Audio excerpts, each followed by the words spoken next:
مع الاستغفار ولا صغیرۃ مع الاصرار، کہ استغفار کرنے سے بڑے بڑے گناہ باقی نہیں رہتے ہیں، یعنی برابر اللہ سے جو لوگ توبہ کرتے رہتے ہیں، اللہ سے معافی مانگتے رہتے ہیں، اللہ سے بخشش طلب کرتے رہتے ہیں، تو اگرچہ ان سے بڑے بڑے گناہ سرزد ہوتے رہیں پھر بھی وہ باقی نہیں رہتے ہیں، بلکہ اس مغفرت، اس توبہ اور اللہ سے معافی کی پاداش میں وہ بڑے بڑے گناہ ختم ہو جاتے ہیں۔ لیکن اگر مسلسل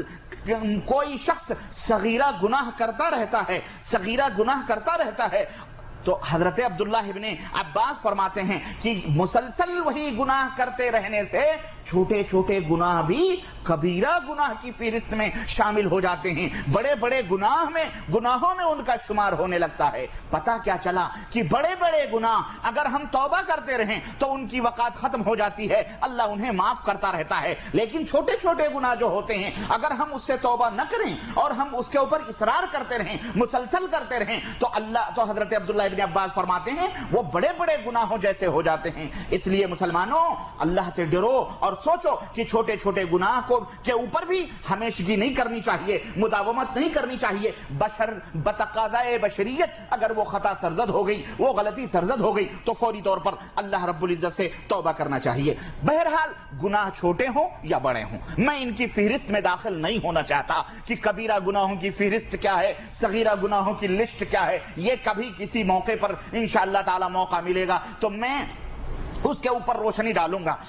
گناہ چاہے بڑے ہوں چاہے چھوٹے ہوں، وہ ہوتے خطرناک ضرور ہیں، وہ چھوٹے مہلک ضرور ہیں، وہ بھیانک اور تباہیاں پھیلانے والے ضرور ہوتے ہیں، اور معاشرے اور سماج کے لیے وہ کینسر کی حیثیت رکھتے ہیں۔ اس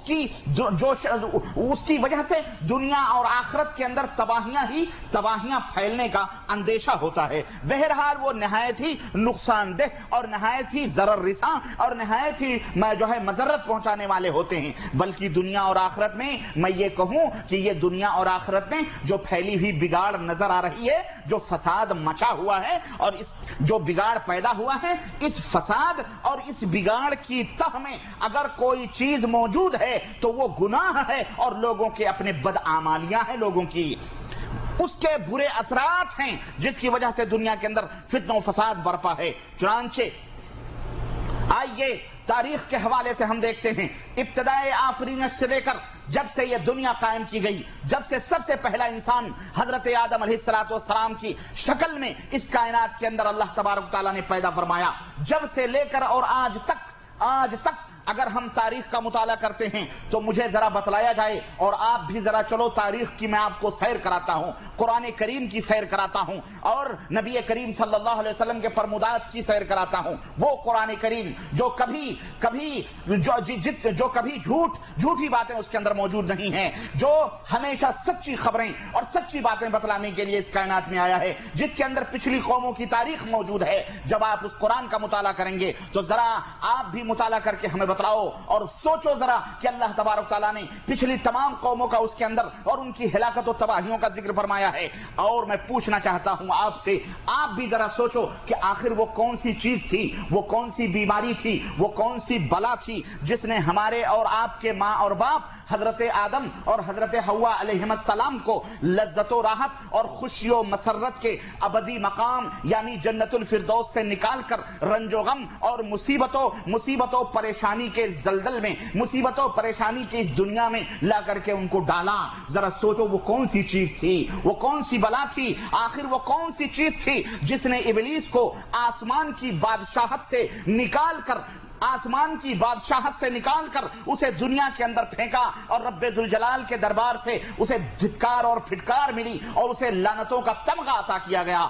اس کے ظاہر و باطن کو مسخ کر دیا گیا۔ وہ ابلیس جو حسن و جمال کے اندر بے مثال تھا، وہ ابلیس جو ایمان و یقین کے زیور سے آراستہ تھا، وہ ابلیس جو تسبیح و تقدیس میں سب سے آگے تھا، تمام فرشتوں سے آگے تھا، آخر کس چیز نے اس ابلیس کو ذلیل و رسوا کیا، اللہ کے غیظ و غضب کا شکار بنایا، تمام مجرموں، تمام فاسقوں اور تمام بدکاروں کا سردار اس ابلیس کو قرار دیا گیا؟ آخر وہ کون سی چیز تھی جس نے اسے اس طرح ذلیل و رسوا کیا ہے؟ اور سوچو ذرا وہ کیا چیز تھی، وہ کون سی بلا تھی جس نے دھرتی کے تمام باشندوں کو طوفان میں ایسا غرق کیا کہ حضرت نوح علیہ السلام کی قوم کو اس دنیا کے کسی بھی اونچی سی اونچی پہاڑی پر بھی پناہ اس قوم کو نہ مل سکی، بلکہ اس دنیا سے اس کا نام و نشان مٹا دیا گیا۔ اور وہ کون سی چیز تھی جس نے قوم عاد جو کھجور کے پیڑوں کی طرح لمبے اور مضبوط اور نہایت ہی تندرست تھے، لیکن اللہ تبارک و تعالیٰ نے ایک تیز آندھی بھیج کر کے اس سب کو مردہ اور بے حس و حرکت بنا دیا اور سب کے نشان کو اس دنیا سے ختم کر دیا۔ ان کی آبادیاں مٹا دی گئیں، ان کی کھیتیاں برباد کر دی گئیں، ان کے مویشی مار ڈالے گئے، اور جتنے بھی متنفس اور جتنے بھی سانس لینے والے جانور، چرند اور پرند اور جتنی بھی چیزیں تھیں، اللہ تبارک و تعالیٰ نے سب کو مٹا دیا اور قیامت کی صبح تک کے لیے انہیں عبرت کا نشان بنایا ہے۔ اور ذرا سوچو، تاریخ قرآن اٹھا کر کے دیکھو، وہ کون سی چیز تھی جس نے قوم سمود پر ایسی چیخ اور ایسی چنگھاڑ مسلط کی تھی، ایسی آواز مسلط کر دی تھی کہ اس کی تیز آوازوں نے قوم سمود کے سینے اور ان کے دل اور یہاں تک کہ ان کے پیٹ تک کو چیڑ کر کے الگ کر دیا تھا۔ ان کے پیٹ اور ان کے سینے اور ان کے دل کو اس آواز نے پھاڑ دیا تھا اور سب کے سب ہلاک و برباد ہو گئے تھے۔ اور ذرا بتلاؤ وہ کیا چیز تھی جس نے قوم لوط کی بستیوں کو اتنا اونچا اٹھایا، ان کی زمینوں کو اتنا بلند کیا گیا کہ روایتوں کے اندر آتا ہے کہ اس بستی کے کتے کی آواز قدس و صفات جو فرشتے ہیں آسمانوں نے انہوں نے ان آوازوں کو سنا، وہاں سے اس بستی کو اتنی بلندی پر اس بستی کو لے جا کر کے اتنی پستی کے اندر ڈھکیلا گیا کہ اس بستی کو الٹے منہ لٹکا کر، اس بستی کو اوندھا کر کے اس دنیا کے اندر اس کو ڈال دیا گیا۔ اور یہی نہیں بلکہ اللہ وحدہ لا شریک نے اس قوم پر اتنا غضب نازل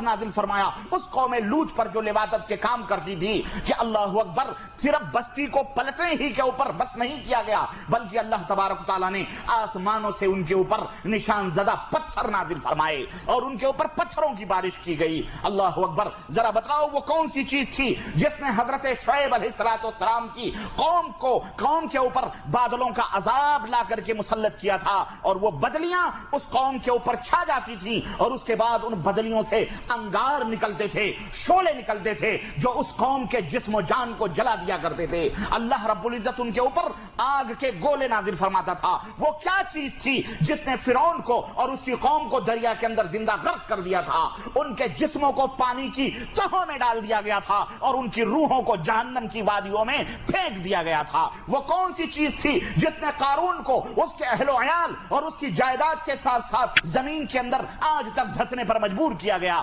اور اسے پیوند خاک کر دیا گیا؟ ذرا بتاؤ وہ کون سی چیز تھی جس نے پچھلی قوموں پر میڈھگوں کا عذاب نازل کروایا، خون کا عذاب نازل کروایا اور کھٹملوں کا عذاب نازل فرمایا، جو کا عذاب نازل کروایا، اور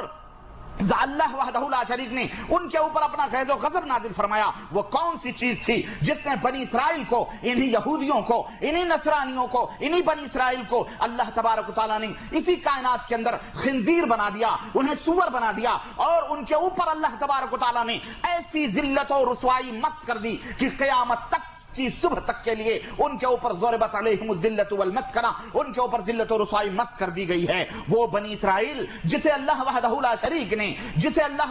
شریک نے کائنات میں وانی فضلتکم علی العالمین، تمام کائنات میں افضلیت کا گولڈ میڈل عطا کیا تھا، لیکن کس چیز نے اس قوم کے اس گولڈ میڈل کو، اس مدح و تعریف اور اس مقام اور مرتبے کے میڈل کو کھینچ کر اس کے اوپر لعنت اور اس کے اوپر رب کی پھٹکار اور رب کی دھتکار کا میڈل اسے دیا گیا تھا؟ کس چیز نے آخرکار انہیں اس پہ کس چیز نے انہیں یہ چیز پانے کے اوپر